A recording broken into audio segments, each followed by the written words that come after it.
let's start with Unit 4 vocab. That's going to go on page 46. Does the vocab page have to have a date on it, guys? No, because we're adding to it the whole time. We are basically filling up the entire first page of vocab today.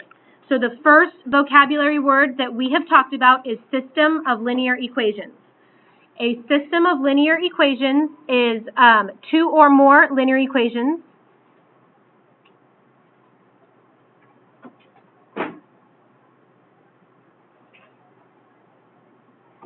that are together in one problem.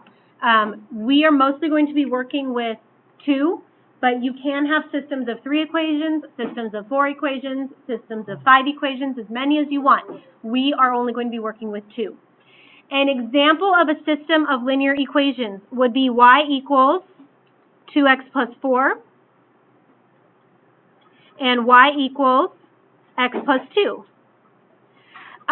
In a problem, we denote a system of linear equations by putting a big curly bracket on the left that kind of just shows that they go together. Just do the best you can to draw that curly bracket there, but that's what it means. It means that these two go together because they are a system. You only put it on the left. Okay? The next word is a solution of a system of linear equations. The solution of a system is any ordered pair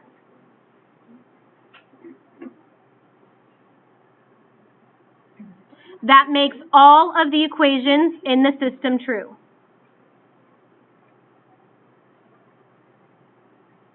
I would capitalize and underline all.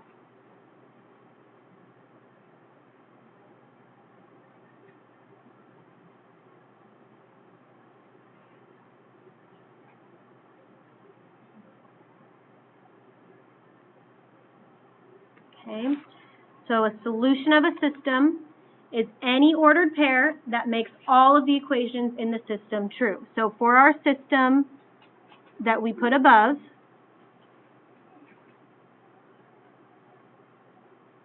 when you work it out, the solution, we actually did this one last 2 Wednesdays ago when we, before the break, when we did it in our books. The solution to this comes out to -2, 0.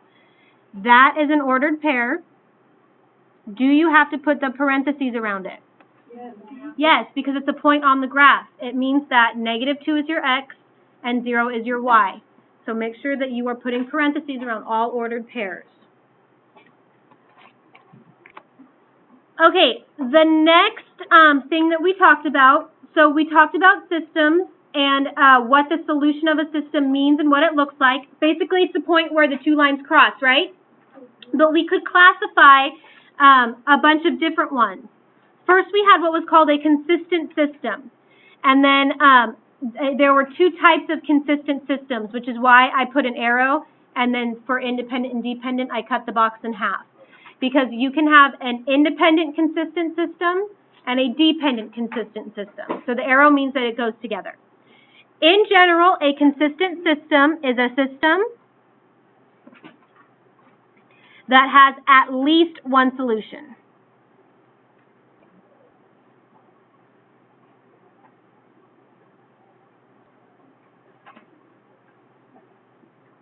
Does that mean it can have more than one solution? Yes.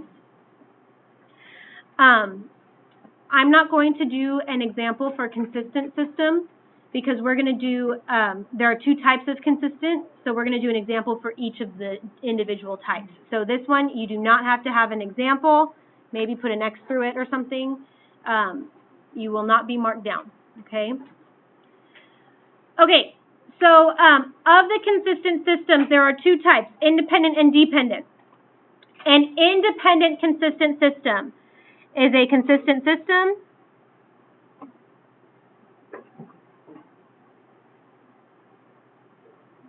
with exactly one answer or one solution.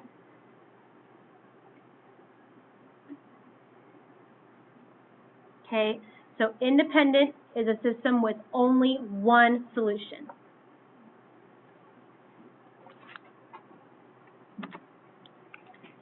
A dependent system would be a consistent system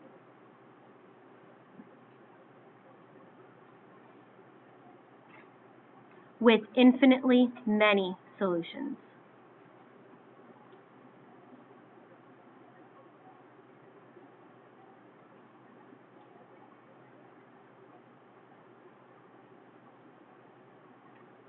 Okay, so if our system has a solution, it either has one solution or an infinite amount. So for the examples, we're going to see at what this looks like on the graph. So for each of those, will you draw me a set of axes? It does not have to be with your scale or anything. We're just going to do a little sketch.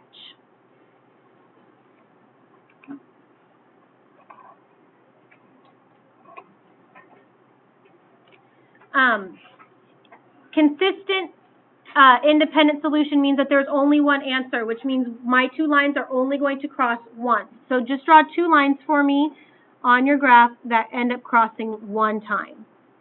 They can be any two lines you want, okay? But they end up crossing only once, and that is your solution.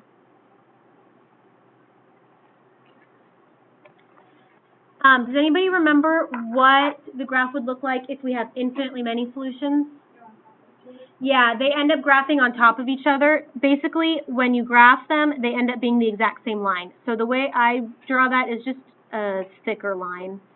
So if we have infinitely many solutions, you end up graphing the same line twice. And the reason that it's infinitely many is because they're right on top of each other. So every single point is shared. Okay. Okay, so then what would an inconsistent system be? It would be a system that has no solution.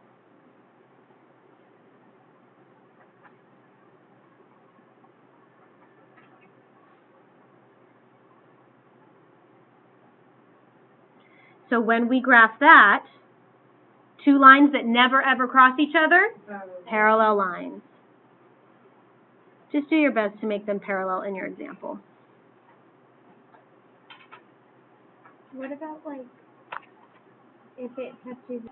So the next two pages, 47 and 48, put today's date because this is the day we're making the page, but the title is going to be 4.1 through 4.3. So we're doing 4.1, 4.2, and 4.3 all on the same page because they all have to do with solving systems of equations. We're just going to use different methods. So I'm going to give you the steps for each individual method. So what we're going to do right now really quickly is we did not put in a page for 4.1, so you guys are going to be receiving a page that has, looks like this. It has dotted lines. You're just going to cut on the dotted line. In order to get all of this to fit in our notebooks, my suggestion is that on the dotted line at the top, ignore the dotted line and just cut as close to the title as you can. And then you're just going to glue this completely flat as close to the top as you can because we're going to stack some stuff on top of it and I don't want it hanging off the bottom of the page if you can avoid it. Does that make sense? So on these, there's a little bit of a gap between the dotted line and the title. Just cut as close to the title as you can and then glue it flat into your notebook as close to the top as you can without cutting anything off. Okay? So that's the first page. Let's review. So really quickly, we're going to review 4.1. So like I said, it's probably a good idea if you put 4.1 next to graphing. I highlighted graphing because there's going to be a colored page that goes with it, and so I color-coded it. You can do that on your own time if you want. Let's go through the steps, though. Steps for graphing. First step, you're going to solve each equation for y. So that means you're going to get y equals mx plus b, slope-intercept form. Okay? Then we're going to graph all equations on the same coordinate grid, which is the same thing as saying coordinate plane, and then look for the point of intersection, and that point of intersection is going to be our solution. So let's look at the example that I gave you.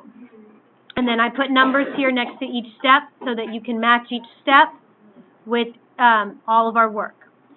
So looking at the first one, I have 4y minus x equals 16.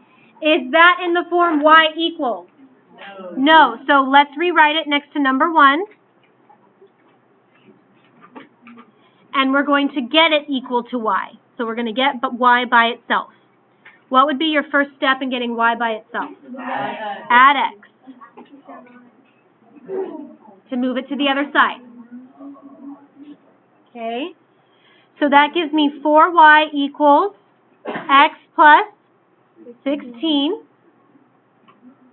Do I still have y by itself, guys? Yeah. Not quite. There's a times 4. So divide everything by 4, which means we divide the 4y by 4, the x by 4, and the 16 by 4. 4y divided by 4 gives me 1y equals x divided by 4. I'm going to rewrite that as 1/4 x. Is everybody okay with that? Yeah. It's the exact same thing. Plus 16 divided by 4 gives me 4. So plus 4. Is that in slope-intercept form? Yes. So let's start just by graphing that thing. What is the y-intercept of that line? 4. So we're going to go up from 0, 0, 1, 2, 3, 4, and put a point there. Now remember, guys, slope is rise over run. So from the point I already graphed, what is the rise? 1. Positive 1. So we go up 1. What is the run? 4. Positive 4. So we go positive. Right 4. Right 4. 1, 2, 3, 4. I'm getting this. Okay. Now, draw a line as straight as you can. Do not spend time going to get rulers or anything. Just do the best you can.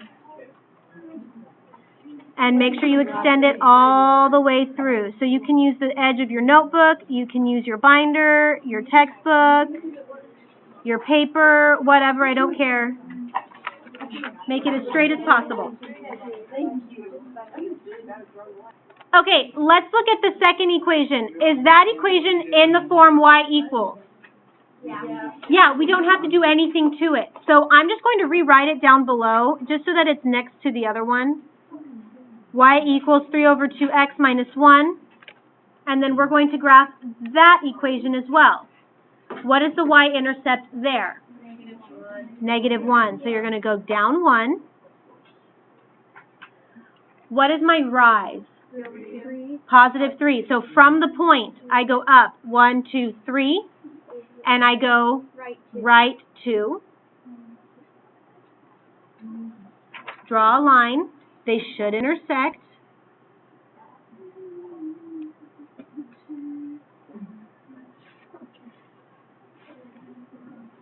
Okay, do the best you can.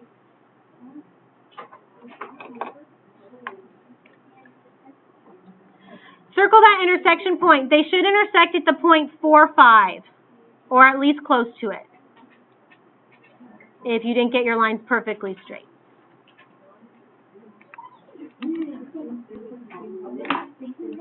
So that point of intersection is our solution. So will you write it next to the number 3? 4, 5. Do I need the parentheses? Yes. The parentheses tells me that this is a point, and that 4 is x and 5 is y. So that is your solution. Okay. This should ring a bell, right? Okay. That's it for graphing. So what you guys are going to do is I'm going to give you a yellow sheet that has 4 graphing problems on it. You're going to do those graphing problems, but then you're just going to hold on to it. We're going to put this on the left-hand side tomorrow. So you are just going to complete this and then hold on to it and bring it back tomorrow, okay?